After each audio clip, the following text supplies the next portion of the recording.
For this movie, Hayden Christensen claimed to have greatly enjoyed filming the bar scene because it was all a real set and not just green screen. So a lot of fans consider this movie to be the ugly twin sister of The Phantom Menace. I never really felt that way about this movie. It's not the strongest prequel. I actually think it's the weakest prequel, but I still have a lot of things about this movie that I enjoy, but there are also some things about this movie that I don't enjoy. But I'm going to get into the things that I enjoy first. One of the first things in this movie that has always caught my eye in terms of just the cinematic beauty of it is the location where the Naboo scenes are filmed.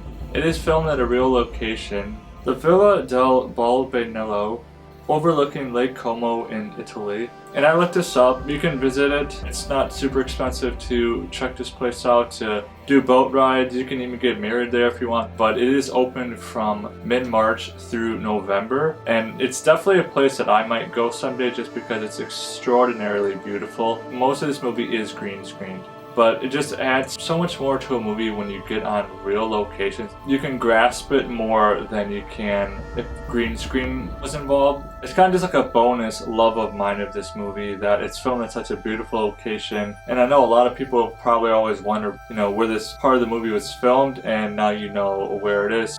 Another thing I liked about this movie is I really enjoyed the Darth Vader foreshadowing in this movie. I know Anakin's character wasn't the greatest overall in this movie, but there is one scene in particular that I've always really enjoyed seeing. Right after he killed all the Tusken Raiders and Padme's trying to comfort him, and he goes on this huge long rant about how he should be all powerful, how he should be able to save anybody, even from dying. You can see the genuine terror and fear on Padme's face as Anakin's just, ranting and raving about this whole thing. And it's just really strong foreshadowing, and I think in this point actually it's great acting by both characters to just show that Anakin is very close to the turning point of becoming Darth Vader. And the death of his mother was like the first domino that had to fall in order for him to begin his journey towards Darth Vader. And the more I watch this movie, the more I realize Anakin's journey to be Darth Vader was pretty much inevitable from the beginning. I don't think anything could have ever avoided it. He was almost cursed in a way to become Darth Vader. I really enjoyed the battle scenes, especially on Geonosis. The Coliseum scene is just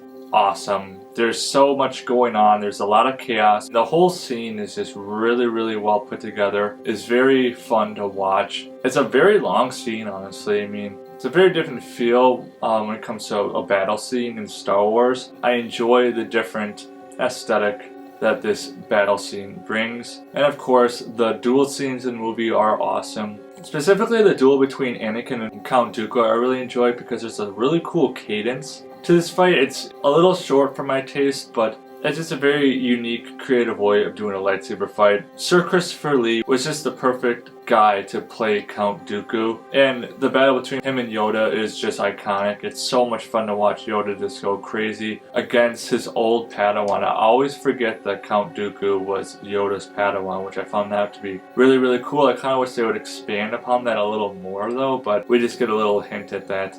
So here are the things that I didn't like about this movie. I've always felt like the chemistry between Hayden and Natalie in this movie is not really there. I felt a lot of times when I see them together, it's forced. There's a lot of forced chemistry. You can tell that they're trying their best with the scripts and what their character's supposed to do, and there are times it just comes off cringy. If you are suffering as much as I am, please tell me. It just comes off just not as well as I was hoping. Fun fact, there was supposed to be some romantic dialogue between Anakin and Padme in this movie, but it was changed last second because George Lucas felt that it wouldn't really work. So the whole aggressive negotiation scene was actually in place of the romantic dialogue that was supposed to take place in this movie. Anakin's acting in this movie has always been something that people scrutinize. He did his best. The acting and the dialogue is definitely bad at times. I mean, of course, I can't not talk about the iconic line. I don't like sand. It's coarse and rough and irritating, and it gets everywhere.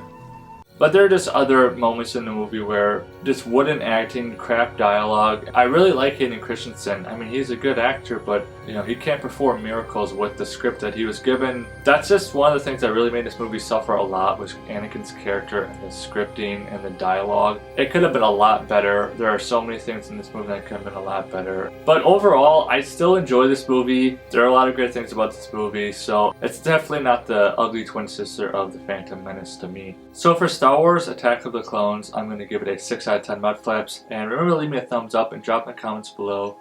What did you like the most about this movie? See you next time.